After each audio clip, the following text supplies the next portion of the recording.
នេះគឺជាវីដេអូទី2ដែលពួកយើងបានទៅលេងប្រទេសសិង្ហបុរីបើសិនជាបងប្អូនដែលអត់ទាន់បានទស្សនាមើលវីដេអូទី1ទេអាចចូលទៅមើលវីដេអូទី1បានបន្ទាប់ពីយើងមើលវីដេអូទី2នេះចប់សិនក៏បានដែរបងប្អូនចាហើយឥឡូវនេះគឺយើងកំពុងតែធ្វើដំណើរទៅអាគារទូកចាបងប្អូនដែលយើងតពីវីដេអូមុនណាបងប្អូនបន្ទាប់ពីយើងចប់ពីយន្តហោះហើយគឺយើងធ្វើដំណើរទៅអាគារទូកហើយឥឡូវនេះគឺចាប់ផ្ដើមឃើញអាគារទូកផ្ដាល់ហើយបយក៏បានចូលប្រាប់ថានោះអាគារទូកហើយនឹងកន្លែងគេបាញ់ទឹកខ្លួនត្រីក្បាលតោបងប្អូនចាបន្តមកគឺពួកយើងក៏បានចុះថតរូបនៅកន្លែងនឹងបាន3 4 ប៉ុស្តិ៍ដែរទុកជាអនុស្សាវរីយ៍ហើយនៅក្នុងវីដេអូនេះដែរកន្លែងខ្លះគឺខ្ញុំដាក់ឲ្យលឿនដើម្បីកុំឲ្យឃើញវីដេអូវែងហើយពិបាកបងប្អូនមើលយូរធុញទ្រាន់អញ្ចឹងណាបងប្អូនចាហើយសង្ឃឹមថាពេលផុសទៅគឺបងប្អូនទស្សនាពេញចិត្តនៅវីដេអូដែលខ្ញុំធ្វើហើយខ្ញុំក៏ធ្វើដើម្បីទុកជាអនុស្សាវរីយ៍សម្រាប់ខ្លួនឯងដែរឥឡូវងាកមើលនៅក្នុងវីដេអូរបស់យើងវិញគឺថាពួកខ្ញុំកំពុងតែស្វែងហាត់ក្នុងការថតរូបហើយចាថតនៅកន្លែងណាដែលសំខាន់នៅប្រទេសសិង្ហបុរីនឹង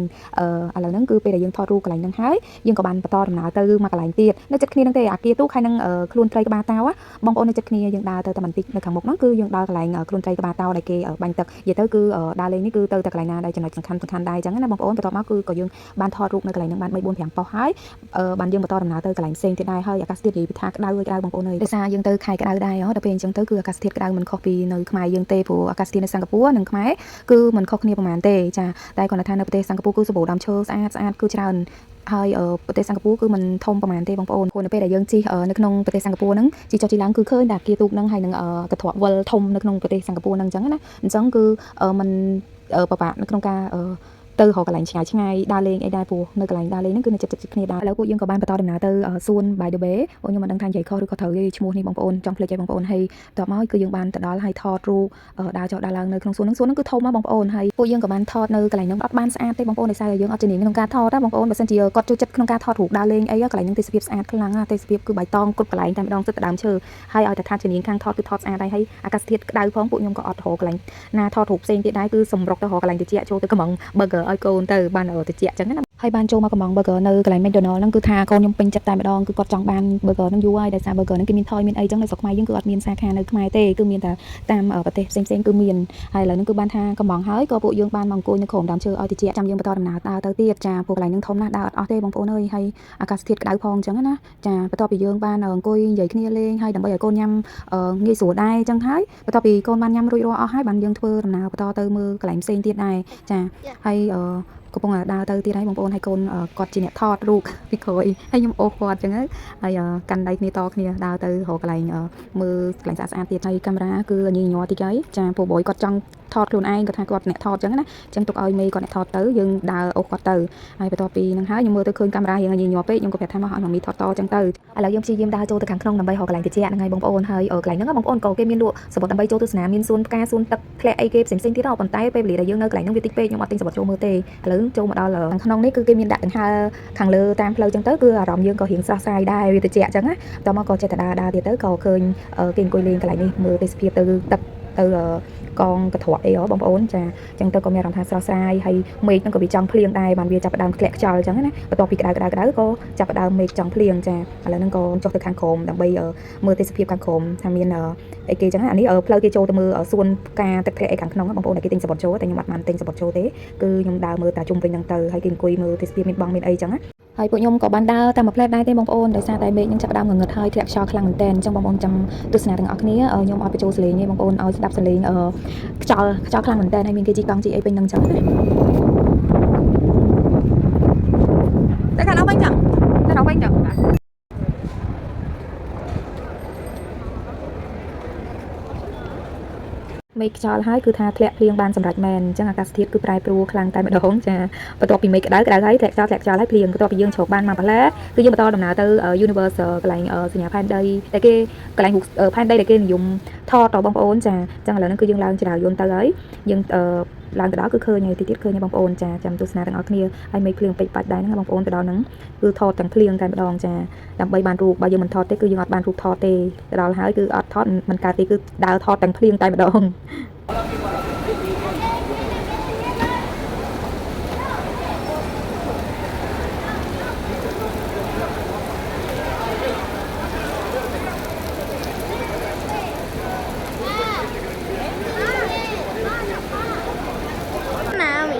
đâu của bà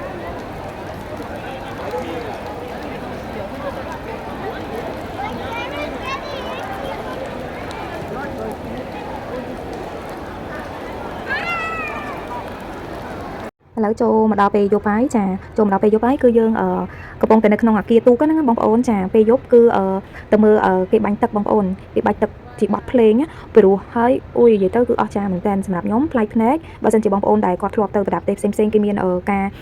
លេងភ្លេងបាញ់ទឹកអីគាត់ធ្លាប់ឃើញហើយវាអត់មានអីជាអស្ចារ្យអញ្ចឹងណាតែសម្រាប់ខ្ញុំគឺលើកទី1ដែលខ្ញុំឃើញបាញ់ទឹកហើយមានចេញជាបាញ់ស្លាយជារូបភាពជាអីចឹងណាហើយនិយាយទៅស្អាតខ្លាំងគឺបងប្អូនខ្ញុំទស្សនាបងប្អូនខ្ញុំនឹងបើកសលេងឲ្យចឹងណាប៉ុន្តែខ្ញុំថតកាត់អីតិចដែរទេបងប្អូនអត់ថតពេញទេបើសិនជាពេញគឺរៀងយូរដែរដូចជា10នាទីទៅ5-10នាទីបងប្អូនបាញ់ទឹកស្លាយមានភ្លើងមានអីចឹងណារៀងយូរដែរហើយខ្ញុំថតកាត់ដែរចឹងណាបើសិនជាខ្ញុំថតពេញហ្មងគឺយូរនាទីបងប្អូននឹងមើលទៅឃើញថាធុញចឹងណាប៉ុន្តែបើសិនជាទេសភាពអស់ហ្នឹងបងប្អូនមើលនៅផ្ទាល់ភ្នែកហ្មងគឺមើលអត់ធុញទេហើយមានអារម្មណ៍ថារំភើបឃើញស្អាតតែពេលយើងថតទៅវាអត់ឃើញស្អាតដូចយើងឃើញផ្ទាល់ភ្នែកបងប្អូនចាអញ្ចឹងបងប្អូនដែលអត់បានទៅលេងមើលតាមវីដេអូរបស់ខ្ញុំសិនទៅហើយចាំយើងមានឱកាសយើងអាចបានទៅលេងគឺបានមើលឃើញផ្ទាល់ភ្នែកហ្មងស្អាតចាហើយភ្ញៀវទេសចរទៅច្រើនខ្លាំងមែនតើអង្គុយចាប់កន្លែងឲ្យបានមុនតែអញ្ចឹងទេអត់មានកន្លែងឈរថតអង្គុយថតទេដើម្បីមើលការបង្ហាញទឹករាំតាមភ្លេងអញ្ចឹងណាបងប្អូនចាអញ្ចឹងកុំភ្លេចទស្សនាទាំងអស់គ្នាខ្ញុំនឹងបើកសលេងដើម្បីឲ្យបងប្អូនទស្សនាហើយវីដេអូនេះក៏ដូចខ្ញុំបានបញ្ជាក់អញ្ចឹងកន្លែងភ្លេងបាញ់ទឹកហ្នឹងគឺខ្ញុំថតវាអត់សូវច្បាស់ប្រហែលនេះដោយសារតែឈរទៅចៀតអញ្ចឹងទៅអង្គើពេញហ្នឹងអញ្ចឹងណាហើយកាត់ខ្លះហើយអញ្ចឹងទស្សនាទាំងអស់គ្នាបងប្អូន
quay thoát tại nó cũng là thoát kia mà nó chỉnh mẹ nó kia nó mạnh rồi một những xiêm bây giờ và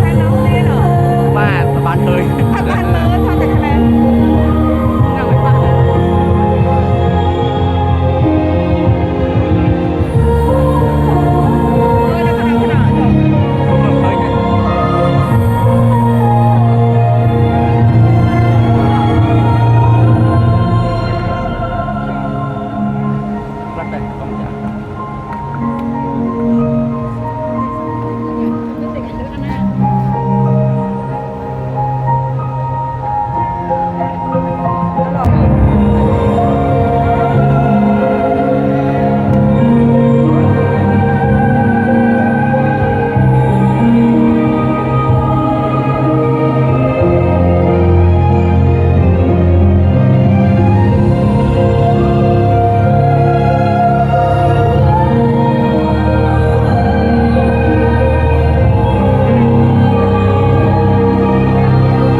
ចឹងបងប្អូនអើយដូចបានបញ្ជាក់ប្រាប់បងប្អូនចឹងថាថតនេះគឺថាឈរបញ្ជាគ្នាដើម្បីថតរូបចឹងណាថតវីដេអូចឹងទៅចឹងមើលទៅវាអត់សូវច្បាស់ដូចនៅពេលដែលយើងទៅមើលផ្ទាល់ទេចឹងបងប្អូនមើលហើយចង់ទៅលេងចឹងបងប្អូនដាក់គោលដៅខ្លួនឯងថាថ្ងៃមួយគឺយើងនឹងបានទៅមើលទៅលេងកន្លែងដែលពួកខ្ញុំបានថតចឹងដែរចឹងទៅចាតែបងប្អូនធ្លាប់បានទៅហើយគាត់ថាអូច្រឡះមើលហើយក៏អូនរំលងតាមនឹងទៅបងប្អូនចាចឹងដូចខ្ញុំបានបញ្ជាក់ចឹងរាល់វីដេអូដែលខ្ញុំធ្វើគឺខ្ញុំធ្វើដើម្បីទុកជាអនុស្សាវរីយ៍ខ្លួនឯងហើយក៏ខ្ញុំចង់បានបង្ហាញឲ្យបងប្អូនដែលគាត់ស្រឡាញ់ពេញចិត្តខ្ញុំគាត់បានឃើញវីដេអូដែលខ្ញុំទៅកន្លែងណាស្អាតបានទស្សនាទាំងអស់គ្នាឃើញដូចគ្នាចឹងណាបងប្អូនចឹងបងប្អូនកុំភ្លេចរងចាំទស្សនានៅវីដេអូបន្ទាប់គឺយើងធ្វើដំណើរទៅប្រទេសម៉ាឡេស៊ីចឹងនៅក្នុងវីដេអូនេះគឺយើងបានបញ្ចប់នៅក្នុងប្រទេសសិង្ហបុរីមួយថ្ងៃពេញតែម្ដងតាំងពីព្រឹករហូតដល់យប់គឺយើងនៅក្នុងប្រទេសសិង្ហបុរីវីដេអូបន្ទាប់គឺយើងទៅប្រទេសម៉ាឡេស៊ីបងប្អូនកុំភ្លេចទស្សនាទាំងអស់គ្នាណាអរគុណ